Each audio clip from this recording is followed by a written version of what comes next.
Neste trimestre estamos considerando lições acerca de tesouros da verdade, vivendo a vida cristã. São lições que estão tocando aspectos práticos da nossa vida para com Deus. Na lição anterior, nós aprendemos um pouco sobre a ordem de Melquisedeque, da qual Cristo faz parte, né? O sacerdócio de Cristo. Então, ele não segue a linha levítica. Inclusive, vimos na lição anterior que a ordem de Melquisedeque, a ordem sacerdotal de Melquisedeque, ela é superior. E uma das razões pela qual ela é superior é o fato de que Cristo faz parte desta ordem. E a partir de Cristo, então, fazendo parte dessa ordem e através do seu ministério terreno, ele estabelece uma igreja como representante seu neste mundo. E sobre isso nós estaremos considerando nesta segunda lição que abordará a questão do sacerdócio de Melquisedeque, que vai falar sobre a organização do sacerdócio de Melquisedeque. E de uma forma mais direta, vamos considerar acerca do estabelecimento da Igreja de Cristo nesse mundo e na forma como ela é organizada. O verso áureo nós lemos na primeira carta de João, capítulo 3, verso 2. Amados, agora somos filhos de Deus, e ainda não é manifestado o que havemos de ser. Mas sabemos que, quando Ele se manifestar, seremos semelhantes a Ele, porque assim como é, o veremos. E o pensamento da inspiração: a organização em si não causa o mal, mas sim o fato de encarar a organização como se fosse tudo e ver a piedade vital como de pouca importância. Também sobre esses aspectos consideraremos ao longo da nossa lição. Vamos ao primeiro tópico: os principais dons da igreja ou na igreja. Primeira pergunta, irmão Jonathan: como devemos tratar uns aos outros, independente dos dons que tenhamos?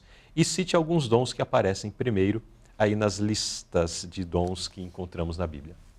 Então, como devemos tratar uns aos outros? Com amor fraternal. Talvez seja um dos maiores desafios como cristãos, né? O amor, ele é manifestado quando há conflitos. Então, vamos ver à frente, né? Quando a gente está em uma situação onde alguém está falando mal de nós, onde alguém está nos prejudicando, é aí que a gente vê a manifestação do amor fraternal. Então, devemos nos tratar com amor fraternal. Até porque quando as coisas estão indo tudo muito bem, é fácil agir com doçura, com amor, com carinho, mas é exatamente no momento dos reveses da vida e que o verdadeiro caráter se manifesta, né? E é exatamente nesse momento em que, aí sim, como cristãos, o amor fraternal precisa continuar sendo manifestado na nossa vida. Não apenas nos momentos bons, mas nos momentos ruins também. Agora, eu não sei se tu tem um complemento aqui ou já a segunda parte. Eu só quero Sim. fazer uma breve comentário sobre essa questão, na verdade uma ilustração, né? Ouvi do pastor Marcos Wagner, um senhor evangélico, né, cristão, estava no ônibus e começou a surgir uma confusão ali entre duas pessoas discutindo e tudo, e aí ele foi lá, levantou e se tornou um intermediador daquela situação e todo mundo no ônibus aplaudiu, né? Poxa, uma pessoa se levantou e tudo. E aí do lado a pessoa perguntou de qual denominação ele era e tudo, e aí ele falou, né? E ali começou, mas vocês pensam assim, aí aquele senhor que outrora tinha apaziguado, começou um debate ali, ele começou a se alterar e começou a ficar nervoso quando partiu para uma discussão teológica, né? Então a gente vai ver aqui nos próximos tópicos que muitas vezes o amor fraternal ele tem que ser colocado especialmente quando há alguma divergência ou pensamentos em relação às questões doutrinárias, né? Então também aí está o amor fraternal. Em tudo o amor, né? É uma frase famosa que fala sobre que no momento onde está tudo ok, que se permaneça ali a unidade, na divergência o respeito, mas acima de tudo, Sim. o amor deve ser manifestado em todas No as essencial, a unidade. No não essencial, a diversidade, mas em tudo o amor. Isso, é exatamente essa frase. Agora, cite alguns dons que aparecem primeiro. A gente vê os dons da liderança, né? A gente vê o apostolado, que a gente entende e assim cremos que ele foi específico ali no tempo de Paulo, né? Mas a gente vê aqui o dom do apóstolo, depois nós temos de profetas, inclusive na lição anterior nós estudamos muito sobre isso, né? Há uma grande diferença entre apóstolo, o dom de profecia e o sacerdócio, né? A gente vê ali o sacerdócio, que é o ministério hoje, que é o pastorado, com características diferentes da profecia, doutores, milagres, dons de cura, socorros, governos e variedade de línguas. Então a gente vê aqui que são os dons que são manifestados conforme a necessidade da igreja. Isso. E que é uma variedade, né? Isso, correto. E assim, no contexto humano, poderia haver certa disputa. Não sou maior, sou melhor, o meu é mais importante, o seu é inferior e tal. Mas voltamos à primeira parte da pergunta. Nessa diversidade, precisamos agir com amor e respeito, né? Até porque o próprio texto menciona, não é exatamente, é esse mesmo. O último verso diz que o Espírito Santo é quem concede esses dons à igreja, né, às pessoas, aos indivíduos, repartindo particularmente como Ele quer. Então, o Espírito Santo que escolhe. Sim. Não sou eu que falo, não. Eu quero ser um pregador, um evangelista que vai arrastar multidões. Se eu vou ser ou não, é o Espírito Santo que vai definir. Ele pode me dar um outro dom, talvez um dom que vai ficar bem escondidinho ali, para que o meu orgulho não se aflore, se manifeste e me leve à perdição. O Espírito Santo nos conhece muito bem, é por isso que é Ele que dá, segundo a sua sabedoria também, né? Agora, pergunta B. Explique alguns deveres dos ministros e por que a obra deles não se limita a uma só igreja. Então, quais são alguns dos deveres daqueles que estão na liderança da igreja? A gente pode ver aqui, Luzilei, nos versos que foram mencionados, o dom do cuidado, né? Então, a gente percebe aqui Paulo, a Tito, também em Coríntios aqui, a gente também vê outro lá, justamente o cuidado da igreja. Então, a gente vê aqui a questão tanto teológica, né, o cuidado da doutrina, e também o cuidado de uma forma geral da igreja. Então, a gente percebe aí, né, a construção, efetivamente, das igrejas, a edificação, então, seja das pessoas, seja a estrutura, nós digamos assim. Então, são deveres do ministro a manutenção da fé, fortalecimento da fé e também do desenvolvimento ali físico, nós podemos assim dizer, da igreja, das dependências, então aquisição de terrenos, o pensamento aí que está sendo muito forte, eu acho isso maravilhoso, construção de escolas, né? Então toda essa expansão, toda essa questão administrativa, ela se aplica a alguns dos deveres do ministro. Certo, então é uma ação mais ampla, né? É um cuidado mais amplo que não se restringe a apenas a um aspecto, mas é o geral, desde o aspecto espiritual, como também essas outras questões aí mencionadas. Exatamente. E dentro dessa, a gente viu nos dons na pergunta anterior. E muitas vezes esse dom ele precisa ser difundido em outros lugares regionais, né? Então, se um ministro ele se limita a apenas uma igreja, ele pode estar retendo a bênção espiritual, o dom, o talento que Deus deu a ele, né, ficando ali apenas naquela igreja. E aí é onde que a gente pode suprir as necessidades, às vezes, da igreja local, não só apenas pelo ministro. A gente tem aqui na nota, no final, né, se vocês puderem acompanhar, há também leigos capacitados na igreja, que podem atuar e que devem assumir a liderança sobre alguma parte da obra. Sintam eles que não deve haver gente ociosa na vinha do Senhor. Então, não podemos ter ociosidade e devemos utilizar os dons, né, e as habilidades de membros leigos também. E assim o ministro ele vai conseguir manter a sua obra não só em uma igreja, mas abranger ali, seja ele qual seja o dom que Deus tenha capacitado e dotado. Exato. Inclusive, que isso daqui já é a resposta da segunda parte da pergunta, o porquê, né? Ele não deve se limitar a uma igreja. Isso, então, correto. O Jonathan mencionou os dois aspectos, um deles de que, às vezes, o dom daquele ministro é importante em outras áreas também, né? Não necessariamente ele vai para lá e daí só fica naquele lugar, mas ele compartilha do dom espiritual um pouco aqui, um pouco ali naquela outra região, um pouco naquela outra região, fazendo essa rotatividade. Ao mesmo tempo em que ele não fica sufocando a igreja local. Porque quando nós observamos algumas congregações onde existe alguém que é fixo ali, às vezes se cria uma dependência muito forte do missionário que atende àquela igreja, porque ele está sempre ali. Então, estudo bíblico, trabalho missionário, visita, é só o pastor ou o obreiro que mora ali na igreja que faz. A membresia acaba não fazendo isso. Mas a responsabilidade do cuidado, da visitação, de dar estudo bíblico e tal, é de toda a igreja, não é apenas do pastor e do obreiro.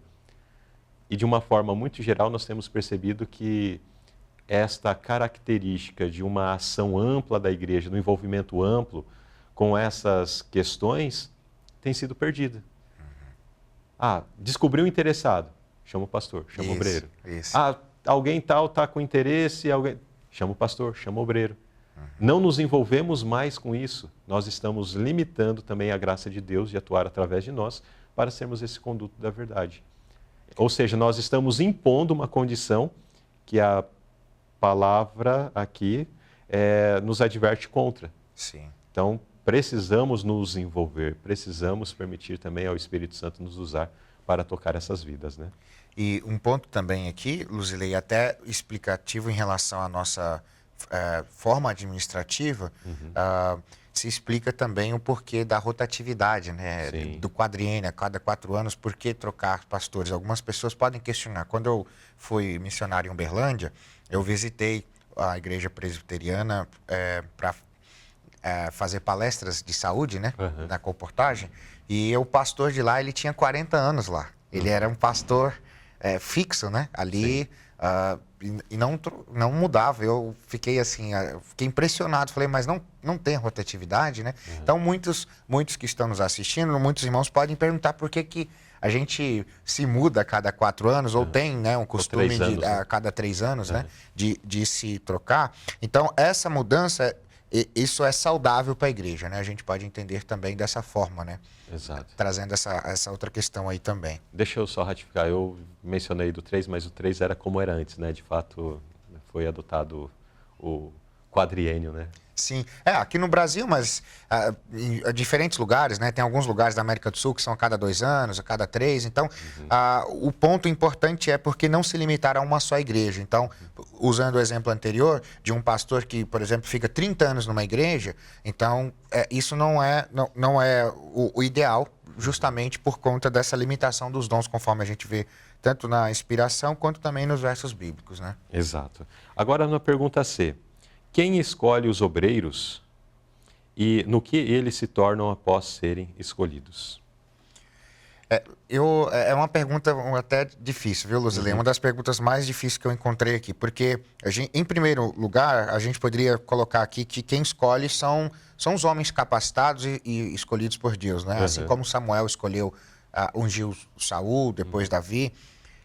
Mas eu consigo ver no próximo tópico, que vai deixar isso um pouco mais evidente, que quem traz a escolha realmente efetiva ali e permanente é o Espírito Santo. O Espírito Santo, ele escolhe. A gente vê isso também ali na igreja quando foram na ordenação, né? Então a gente percebe isso. Então eu poderia dizer aqui que quem escolhe os obreiros é o Espírito Santo, mas ele pode utilizar Deus, né, na sua infinita sabedoria, utilizar dos anciãos, das pessoas que foram ali designadas, então, a trazer um chamado, né? Então, eu colocaria dessas duas formas. Então, quem escolhe os obreiros é o Espírito Santo de Deus, utilizando os seus servos, né? Utilizando ali os líderes da igreja. Exato. E após essa escolha, em que esses obreiros se tornam? Aí a gente tem aqui uma advertência, né? Que está na inspiração. Aqui a gente tem nos versos falando sobre Tito, mas aqui temos um cuidado que a gente precisa ter. Homens cuja vida não é santa e não são e que são desqualificados para ensinar a verdade presente entram no campo sem o reconhecimento da igreja ou dos irmãos em geral. E aí tem um ponto aqui muito importante que eu vejo o seguinte, no Conselho aos Pais, Professores e Estudantes, tem um texto lá que fala que Jesus ele demandava muito mais tempo ensinando do que pregando. Né? E muitas vezes, de uma forma assim, digamos, histórica, a gente sempre tem um hábito da pregação, né? Dos sermões do sábado e dos sermões dos cultos. Mas o ensinamento, ele é extremamente importante, tanto para a igreja, como também para os novos ministros, novos pastores e missionários que estão ali. Então, eu vejo aqui um cuidado muito grande que Paulo teve com Tito e Barnabé teve com Marcos, né? Justamente dessa continuidade do ensinamento. Então, a gente não pode negligenciar o ensinamento, por mais básico que ele seja, tanto no aspecto doutrinário como no aspecto da vida mesmo, da experiência.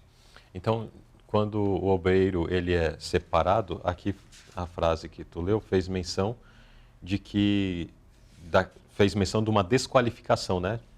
Falando de homens que não estavam de fato qualificados para o trabalho, então eles eram desqualificados para o ensino da verdade, né?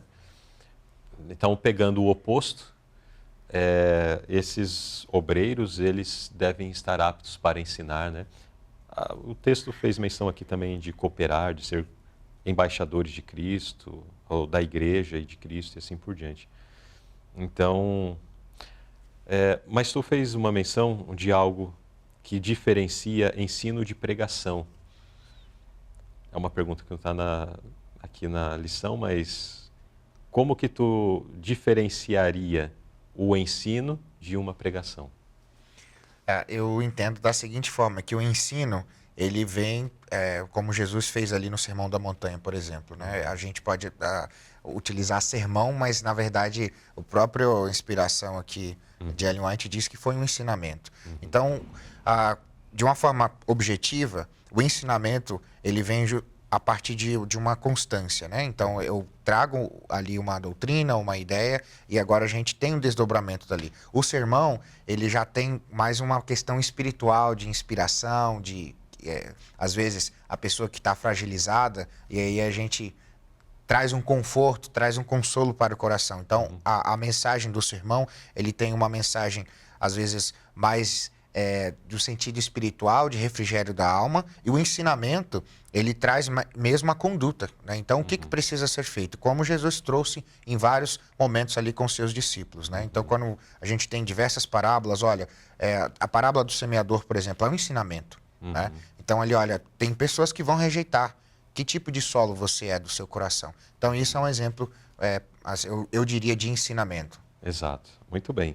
Então, nós vimos nesse primeiro tópico sobre os principais dons da igreja, na igreja, e como esses dons ainda estão em atividade, contribuindo para o desenvolvimento da obra do Senhor em nossos dias. É claro que hoje talvez nós não usamos as mesmas terminologias do passado, no entanto, as atividades, as tarefas que são realizadas dentro da igreja ainda se identificam com isso e precisam ser feitas por pessoas capazes, pessoas aptas, especialmente, né, a ênfase que o nosso irmão mencionou aqui, de pessoas que que receberam o chamado do Espírito Santo, né?